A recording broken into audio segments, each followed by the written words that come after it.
যার ফার্ম তাকে সব সর্বদাই থাকা লাগবে মোটামুটি মানে সফলের এটা এক নম্বর সূত্র নাকি এর যে সূত্র? মামা এটা মেইন সূত্র হচ্ছে কি আপনার টাইমটা অন্তত সবসময় না থাক, যে টাইমটা খাবার পানি দেওয়ার টাইম ওই টাইমটা 3 বেলা থাকতে হবে। এখানে কোনো প্রকার কোনো মার্সি নাই। কোনো মার্সি নেই। যখন 50 লক্ষ টাকার এক অদৃশ্য পাহাড় বুকে চেপে বসেছিল তখনও এই মানুষটি ভাঙেনি। তিনি জানতেন সততার পথ অঙ্কটা কীর্ণ হলেও একদিন না একদিন আলো আসবেই। আজ তার খামারের প্রতিটি ডিম শুধু একটি খাদ্যপণ্য নয়, ওটা এক একটা সততার স্মারক, এক একটি অদম্য স্বপ্নের প্রতীক। নিজের পরিবারকে সহযোদ্ধা বানিয়ে ভোরের প্রথম আলো ফোটার আগে যে মানুষটি জীবনযুদ্ধের ময়দানে নেমে পড়েন তাকে কোনো লোকসান, কোনো ঝড় দমাতে পারেনি।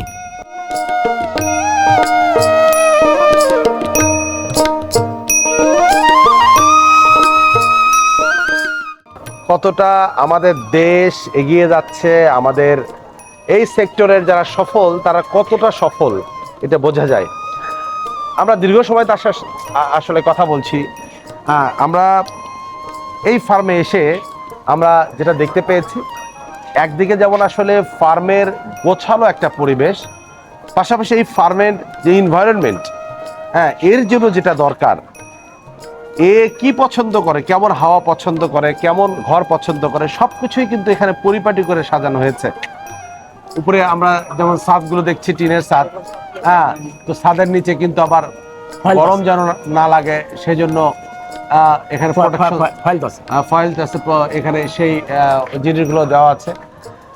এই যে সফল একজন মানুষ, যিনি আমার মনে হয় আমরা তার কাছে এই ফার্মের যে সফলতার পুরো গল্পটা, যে যাত্রা, আমরা কিন্তু অনেক গল্প করেছি, আরো গল্প আমরা শুনবো। এই যে দীর্ঘদিন যে থাকলেন, আপনার স্বাধীনতা কেমন মনে হয়? আজকে আমরা যদি 1 লক্ষ টাকা যদি আমরা ডিম বিক্রি হয়, আমরা যদি 70,000 টাকাও খরচ ধরি, তাও তো 30,000 টাকা প্রফিট থাকছে, সব বাদ দেয়। মাসে যদি ধরি তাও প্রায় 3-4 লাখ টাকা ইনকাম আসে এভারেজে। এটা আসে না ইনকাম? 3-4 লাখ টাকা আসে তো, হ্যাঁ, এভারেজে মাসে 3-4 লক্ষ টাকা কিন্তু এখান থেকে ইনকাম আসে। এই যে দেশের বৃহৎ একটা খাদ্য চাহিদায় আপনি অবদান রাখছেন, এই সব কিছুগুলো আপনার কেমন লাগে? খুব ভালো লাগে। এটা তো মানে সবচেয়ে বড় কথা কি, এটা নিজেকে খুব গর্বিত মনে হয় যে না, আমরা এই ব্যবসাটা এতদিন টিকে রাখছি, এই ব্যবসাটা অনেকেই ধরে গেছে, শতকরা বলুন 75% ফার্মালে ধরে গেছে।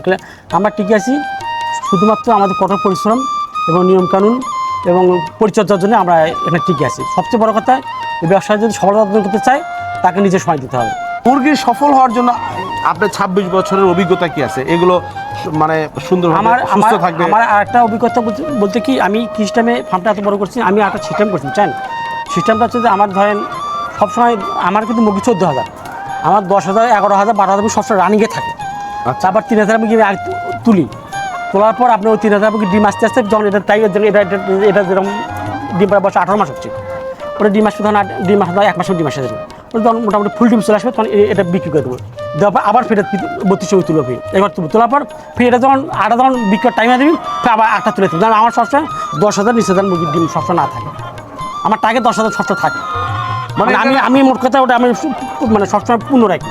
10,000 মানে মুরগির ডিম যেন না আছে, ওই থেকে 12,000 মুরগি সবসময় আমার ডিম রানিংয়ে থাকে, আর 3,000 মুরগি থাকে আমার মানে আপনার মানে সেটে মানে খাঁচায় থাকে, যে ডিম আসা উপভোগ করবে অবস্থায়। মানে এটা সবসময় ব্যাকআপ রাখছেন আপনি? হ্যাঁ, ব্যাকআপ রাখেন, যেন আয়টাও না কমে, না শূন্য স্থান না পূর্ণ হয়। মানে কোনো শেডই তো আমরা দেখছি একটা শেডও নাই যে শেডটা আসলে এখানে পূরণ করা মানে অপূরণ আছে আর কি, সব শেডগুলোই ভরপুর। এই একটা শেডে কতগুলো করে আছে মুরগি মামা? একটা এটা আপনার এটা ঘর বলবো না, শেড বলবো। একটা শেড আর ঘরে এটা একটা খোপে থাকে 4টা করে, এটা বড় খাঁচা তো 4টা করে থাকে, আর ছোট খাঁচা 3টা করে। আচ্ছা, আর এই ঘরে আছে আপনার অ্যাকচুয়ালি মুরগি আছে 37 ঘরে, 3700। এরকম ঘর আছে কয়টা? এরকম ঘর আছে আপনার 5টা, মানে বড় আছে 3টে আর ছোট আছে 2টে। পুকুর করছেন এটাতে কয়টা? পুকুর আমার 3টা পুকুর আছে। মানে এই মুরগির লিটারই একটা ওদের বড় জোগাড়, বিশাল মানে ব্যাকআপ। মানে একদিকে মুরগির লিটার গুলো ওখানে চলে যাচ্ছে এবং ওখান থেকে যে ইকোনমিক্যাল লিটার আসতেছে, মানে এভারেজ কইরা আপনি এখান থেকে একটা ভালো প্রফিট পেতে পারছেন, মাছ থেকে একটা বেনিফিট পাচ্ছি। আর আমার পার ডে যে লিটারটা বাসে 40 বস্তা লিটার বাড়াই, পার ডে 50টা বস্তা বিক্রি করি, তখন 2,000 টাকা ওখান থেকে পার ডে। এটা হ্যান্ড ক্যাশ, এটা আপনি পার্টি লিটার নেওয়ার আগে ক্যাশ আগে দিবি যে টাকা বিকাশে পাঠালে আমার 20 বস্তা মাল দিন, আগে থেকে বুক হয়ে থাকে লিটারটা বুকিং। তাহলে একটা মুরগির ডিম পাড়া পর্যন্ত কতদিন ওয়েট করতে হয় আপনাদেরকে? আমাদের ডিম পাড়া 5.5 মাস ওয়েট করতে হবে। অনলি সাড়ে পাঁচ মাস, ফুল 6.5 মাস 6 মাস। 6 মাস থেকে কয় মাস দেবে? 18 মাস। 18 মাস মানে ও 1 বছর দেবে হ্যাঁ, বা 12 মাস? না 18 মাসই দেবে। 6 মাস থেকে 18 মাস? 6 মাস বাদ দিয়ে আমার এই মুরগির বয়স আপনার অ্যাকচুয়ালি 24 মাস প্লাস, 24 মাস প্লাস, বুঝছো না? তো 24 মাস এটা আমার ডিম দিচ্ছে পুরো 18 মাস প্লাস, একটা ফুল পড়াশোনা 18 মাস ফুল পড়াশোনা। আমরা কিন্তু পড়াশোনা গিয়েও হিসাব করি না যে ডিম মুরগি যে খরচ, ধরেন এই সেটটা মুরগান হয়তো খাদ্য লাগছে 7 বস্তা, 7 বস্তা খাদ্য দাম ধরেন আপনি 21,000 টাকা পার ডে, 21,000 টাকা খরচ। যখন দেখলাম 21,000 আমার খরচ মেকআপ হচ্ছে, ডিম দিয়ে মেকআপ হচ্ছে, তখন আমরা ওই হিসাব করে আমরা 18 মাস হিসাব করি। লস আমরা লস হিসাব করি না যে ভর্তুকি যে যাচ্ছে ওরা হিসাব করি, যে ভর্তুকি যখন বন্ধ হয় তখন তারা হিসাব করি যে এই মাছটা এই মুরগির ওই জন্য বয়স হচ্ছে 18 মাস, ডিম পাড়া বয়স হচ্ছে 18 মাস আপনাকে ডিম কন্টিনিউয়াস দিতে হবে। এরপর তো যখন ডিম বন্ধ করবে তখন তো আপনি আবার বিক্রি করে দেবে, তখন ডিমের আর লস হয়ে যাবে তখন বিক্রি করে দেবে। নিউ কামারদের জন্য কিছু বলেন। আমরা যেটা বুঝতে চাচ্ছি যে আসলে নেগেটিভ যে জিনিসগুলো আছে, নিউ যারা নতুন ফার্ম করতে চায় তার জন্য একটাই যে তারা আগে সব ফার্স্টটাকে যারা পুরাতন খামারি তাদের সঙ্গে যোগাযোগ করবে, পরামর্শ নেবে, কারণ এখানে অনেক শেখার বিষয় আছে, এখানে অনেক বোঝার বিষয় আছে। ঘটনা হচ্ছে আমার কাছে অনেক যারা ছোটো ছোটো অনেক ভাইরা আসে, নতুন 1000 মুরগি ফার্ম করতে আসে, প্রায় আসে, এখানে আসে, আমার শোরুম মধ্যে যায় যে ভাই না পরামর্শ দেন, বুঝছেন, বা মুরগির সমস্যা হয়। তো আমরা বলি যে আমার কথাতে এই ব্যবসার তো কোনো প্রতিযোগিতা নেই, এটা সবার জন্য সমান। এটা তো আমার কাছে আমার 2000 মুরগি বেশি থাকলেও কি 2000 মুরগি কম থাকলে এটা সব জায়গায় সমান, বুঝছেন।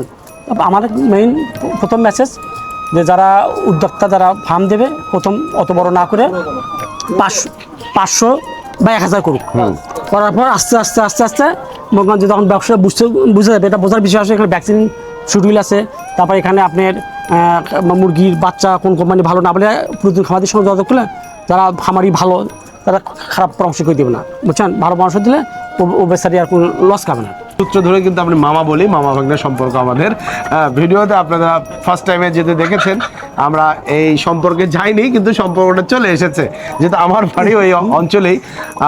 একটু জানতে চাই আসলে মামা একটা বিষয়, খুব ইম্পর্টেন্ট একটা বিষয়, আসলে কি কারণে রোগীর রোগ মানে মুরগিগুলো রোগ হয়, মুরগি মারা যায়? আমরা দেখেছি একটা ফার্মের অর্ধেক মুরগি মারা যায়, মানে এটার মেইন সমস্যা হলো ভ্যাকসিন। অনেকে ভ্যাকসিন টাইম টু টাইম করে না। ভ্যাকসিন আপনার এতে যেমন আপনার এটা ভ্যাকসিন 45 দিন পর করে রানি খেতে ভ্যাকসিন, এটা আচ্ছা বুঝছেন। এটা মানে কিল ঘাড়ের ভ্যাকসিন আছে, আমরা কিল ভ্যাকসিন করি 6 মাস পর। আচ্ছা, এটা আমাদের শিডিউল করা থাকে। আর আজকে ভ্যাকসিন করলাম আমি লিখে রাখি যে আজকে এত তারিখ, ওই মাসের এত তারিখে এই ভ্যাকসিন এটা হবে। আচ্ছা, এই মাসে এত তারিখে মুরগি 70 ডোজ করা লাগবে 45 দিন পর। আচ্ছা, এই মাসে এত তারিখে মুরগি আপনার মনে করেন যে পানির ভ্যাকসিন আছে, পানি ভ্যাকসিন দেওয়া লাগবে, বুঝছেন। আচ্ছা, এই মাসে এত তারিখে কৃমি ডোজ করা লাগবে, সব আমাদের খাতা আছে। খাতা টুকে রেখে খাতা রাখা লাগে, আবার খাতা অনুযায়ী যে ডেট আছে ওই ডেট অনুযায়ী আমরা আবার ওই মানে একদিন এখানে দেরি করেন না, একদিন হয়তো 2-1 দিন দেরি হতে পারে, কিন্তু আমরা টাইমের মধ্যেই 2-4-5 দিন কম বেশি হতে পারে। টাইমের মধ্যে সব যদি আপনার ভ্যাকসিন শিডিউলটা ঠিকভাবে মেনটেন করেন, মুরগির মানে মোট কথা কৃমির ডোজ সব কিছু ঠিকভাবে মেনটেন করে, তাহলে ইনশাল্লাহ এরা ফার্ম কোনোভাবে ক্ষতিগ্রস্ত হবে না, না ক্ষতিগ্রস্ত হবে। তার মানে যেসব ফার্মের ক্ষতি হচ্ছে, আমি ক্ষতিগ্রস্ত হয়েছিলাম, আমি 30 লক্ষ টাকা এটা বলছিলেন আপনি লস পেয়েছিলাম। আমার ভ্যাকসিন শিডিউলটা তখন আমরা মানে অত বুঝতে টাইম টু টাইম করিনি, অত বুঝতে পারিনি, যার জন্য আমার ওই মুরগি বাট ফুলে আসছিল। আচ্ছা, বাট ফুলে আসে আমার একদিন 3000 মারা গেছে, মানে একদিনে 30 লাখ, মানে একদিনে মনে করেন যে প্রথম দিনে 500 টাকা মরতে লাস্ট 3000 মুরগি শেষ। মানে এইটা হলে আর বাঁচার পথ নাই, কোনো ভ্যাকসিন আপনি এটাই কি আপনার 26 বছরের বড় দুর্ঘটনা? আমার 70 বছর, তারপর থেকে আমি এত সজাগ হই ভ্যাকসিনের ব্যাপারে। আমি আগে টাইমের আগে ভ্যাকসিন শিডিউলে আগে ভ্যাকসিন আমি রেডি করে আমি শিডিউলে করি আমি, মানে যার জন্য আমি ভ্যাকসিন শিডিউলের জন্য আমি ইনশাল্লাহ তারপর থেকে আমি মোটামুটি ভালো আছি।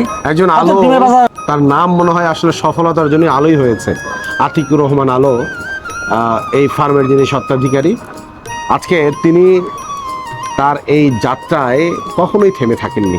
30 লক্ষ টাকাও তিনি লস করেছেন, কিন্তু তখনও তিনি তার মধ্যে সম্ভাবনা দেখেছেন, তিনি নিজের ভুল খুঁজেছেন। আসলে তিনি যে কথাগুলো বলেছেন, যে সেই কথাগুলো আসলে কেউ হয়তো বলিনি। আমরা এমন কথাগুলো আজকে বলতে চাই যে কথাগুলো আসলে কখনোই কেউ বলেনি, এই কথাগুলো কিন্তু বলতে চাই। তার মানে এই সেক্টরটা সবসময় লাভবানই ছিল, এই সেক্টর এখনও লাভবান আছে। এই সেক্টর যতদিন পৃথিবীতে মানুষ আছে ততদিন লাভবানই থাকবে। শুধুমাত্র আমাদের কাজগুলো যেগুলো করতে হবে, আজকে আমার সম্মানিত এই ফার্মের যিনি অনার, এই ফার্মের যিনি মালিক, যিনি এই ফার্মকে তার নিজের সন্তানের থেকে আলাদা করে দেখেন না, তিনি যে পরামর্শগুলো দিয়েছেন, তিনি যে গল্পগুলো আমাদের শুনিয়েছেন, এগুলো যদি আমরা মেনটেন করতে পারি, তাহলে আলো যেমন আলো নিয়ে 26 বছর চলছে, আমার মনে হয় এদেশের লাখো বেকার ছেলে মেয়েরা বা লাখো পরিবারও বলা যেতে পারে, এদেশে অনেক পতিত জায়গা আছে, অনেক সম্ভাবনাময় জায়গা আমাদের দেশের, অনেক সুন্দর আবহাওয়া। তাহলে আজকে তিনি যেমন 10 জন লোকের কর্মসংস্থান করেছেন, যিনি স্বপ্ন 1000 থেকে 14,000-এ পৌঁছে দিয়েছেন, আজকে যিনি প্রতিদিন ডিম উৎপাদন করেন 10,000, 1 লক্ষ টাকার যিনি ডিম বিক্রি করেন আজকের বাজারে, এবং যার মাসে ইনকাম 4 থেকে 5 লক্ষ টাকা, এই মানুষটা কিন্তু আসলে আমাদের কাছে সেলুটের যোগ্য।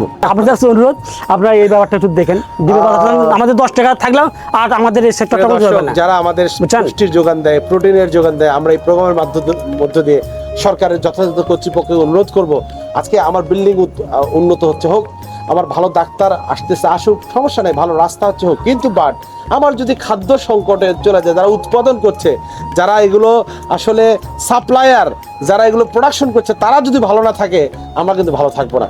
আমি সরকারের যথাযথ কর্তৃপক্ষের কাছে এই ডিম সিন্ডিকেটের বিরুদ্ধে আমি প্রতিরোধ গড়ে তুলছি, আমি আওয়াজ দিচ্ছি সরকারের পক্ষ থেকে, তারা যেন এগুলো মনিটরিং করে। প্রান্তিক খামাররা বেঁচে থাকলেই কিন্তু আমরা আসলে আমরা পুষ্টি পাবো, আমরা খামারি পাবো, আমরা উদ্যোক্তা পাবো, আমরা নতুন নতুন ফার্ম পাবো, এই সেক্টরটা কিন্তু স্বয়ংসম্পূর্ণ হবে। আশা করছি এই প্রোগ্রামের মধ্য দিয়ে স্থানীয় প্রশাসন, জেলা লেভেলের প্রশাসন, সর্বশেষ সরকারের প্রধান যারা আছেন, সরকারের প্রধান যিনি আছেন, তেনারও হস্তক্ষেপ কামনা করেছেন, তারা যেন আসলে এই ন্যায্য মূল্য পায়, সিন্ডিকেট ভেঙে যায়। তো দর্শক, আবারও এরকম কোনো সংগ্রামী মানুষ বলবো, এরকম কোনো সোনালী মানুষ, এরকম সোনার সন্তান বলবো, দেশের খাঁটি মানুষ, খাঁটি সন্তান, তাদের সাথে আমরা আবারও কথা বলবো, তাদের কাছে যাব, তাদের কথাগুলো, তাদের এই সংগ্রামের যাত্রাগুলো আপনাদের জানাবো, এবং এদেশের পোলট্রি সেক্টরে একটা বিশাল সম্ভাবনা তৈরি হবে। হাজার হাজার ছেলেমেয়েরা এই সেক্টরে আসবে এবং সবাই আলোর মতো আলোকিত করবে আমাদের দেশ। সে পর্যন্ত সবাই ভালো থাকবেন, সুস্থ থাকবেন। আল্লাহ হাফেজ।